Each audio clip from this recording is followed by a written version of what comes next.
السلام علیکم ورحمۃ اللہ وبہ نستعین اما بعد فاعوذ باللہ من الشیطان الرجیم بسم اللہ الرحمن الرحیم یا ایہا الذین آمنوا لا ترفعوا اصواتکم فوق صوت النبی۔ نبی علیہ الصلاۃ والسلام نے فرمایا کہ اصحابی النجوم، کہ میرے صحابہ جو ہے وہ ستاروں کے مانند ہیں۔ تو نبی کریم صلی اللہ علیہ وسلم کی صحابہ میں سے جس کی بھی ہم اقتداء کریں گے ہم راہیاب ہو جائیں گے۔ اسٹوڈنٹ کے لیے خاص طور پر نصیحت ہے یا یہ کہ ہم جس سے بھی علم حاصل کرتے ہیں تو ان کی عظمت دل کے اندر ضرور ہونی چاہیے۔ اصل یہ آیت اس وقت نازل ہوئی جب صحابہ کرام آپ علیہ الصلاۃ والسلام سے گفتگو کرتے تھے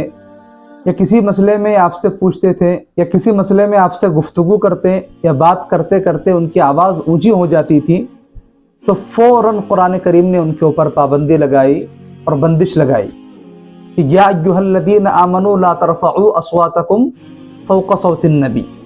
کہ اے ایمان والو تم اپنی آواز کو نبی کی آواز سے اونچا مت کیا کرو، یعنی تمہاری آواز نیچی ہونی چاہیے اور نبی علیہ الصلاۃ والسلام کی آواز اونچی ہونی چاہیے، کیونکہ نبی کریم صلی اللہ علیہ وسلم جو ہے وہ معلم اور استاذ بنا کر بھیجے گئے تھے۔ انما بعثت معلما، صحابہ کرام آپ کے اسٹوڈنٹ تھے، نبی علیہ السلام آپ کے استاد تھے، اس لیے صحابہ کرام کو یہ تعلیم دی گئی کہ آپ لوگوں کی آواز نبی علیہ الصلاۃ والسلام کی آواز سے اونچی نہیں ہونی چاہیے، کیونکہ وہ استاذ ہے اور استاذ کا احترام اور عظمت تو پہلے سے تھا اور استاذ سے اونچی آواز نہیں ہونی چاہیے۔ تو یہ آیت پڑھنے کا مقصد یہ ہے کہ موجودہ دور کے اندر بھی ہم اگر کسی سے علم حاصل کرتے ہیں یا کسی سے ہم کوئی چیز سیکھتے ہیں، وہ ہم سے بڑے ہیں، چاہے عمر کے اعتبار سے بڑے ہیں یا کسی بھی لحاظ سے بڑے ہیں، تو ان کا رسپیکٹ اور ان کا احترام ہمارے دل کے اندر ضرور ہونی چاہیے۔ اور استاذ کا جو کام کیا ہوتا ہے،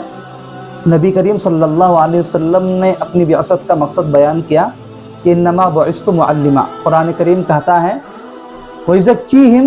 وَيُعَلِّمُهُمُ الْكِتَابَ وَالْحِكْمَةَ، نبی کریم صلی اللہ علیہ وسلم صرف صحابہ کرام کو تعلیم ہی نہیں دیتے تھے بلکہ تعلیم کے ساتھ ساتھ تزکیہ بھی کیا کرتے تھے۔ اس سے پتہ یہ چلتا ہے ہمیں بچوں کو پڑھانے کے ساتھ ساتھ ان کا تزکیہ بھی کرنا پڑے گا، ان کی تربیت بھی کرنی پڑے گی،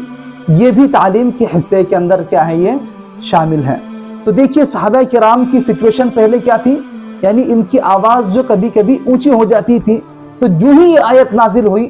فوراً سب نے اپنے گریبان میں جھانک کر دیکھا۔ صحابہ کرام کے اس کے بعد کی سچویشن کو ایک دوسری حدیث کے اندر بیان کیا گیا ہے کہ اذا تکلم النبی صلی اللہ علیہ وسلم اطرق جلساؤہ کأنہم علی رؤوسہم الطیر،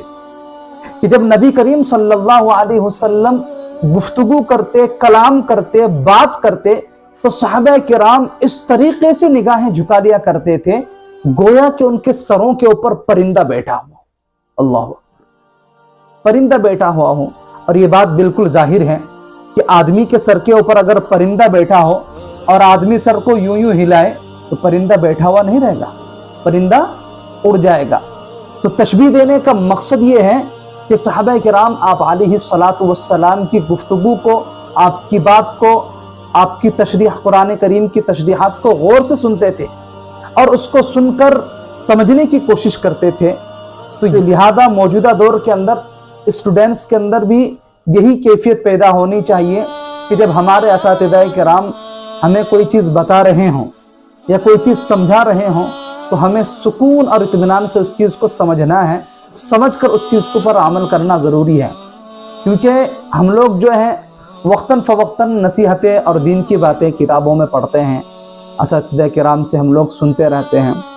اور اس طریقے سے علماء کرام کی زبانیں سنتے ہیں،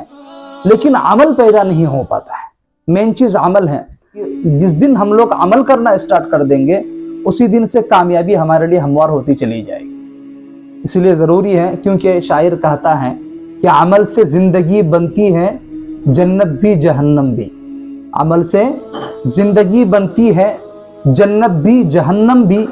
یہ خاکی اپنی فطرت ہے، نہ نوری ہے نہ ناری۔ اللہ تبارک و تعالی جو ہے ہمیں اچھے سے اچھے انداز میں قرآن کریم پر عمل کرنے کی توفیق عطا فرمائے، احادیث نبویہ پر عمل کرنے کی توفیق عطا فرمائے۔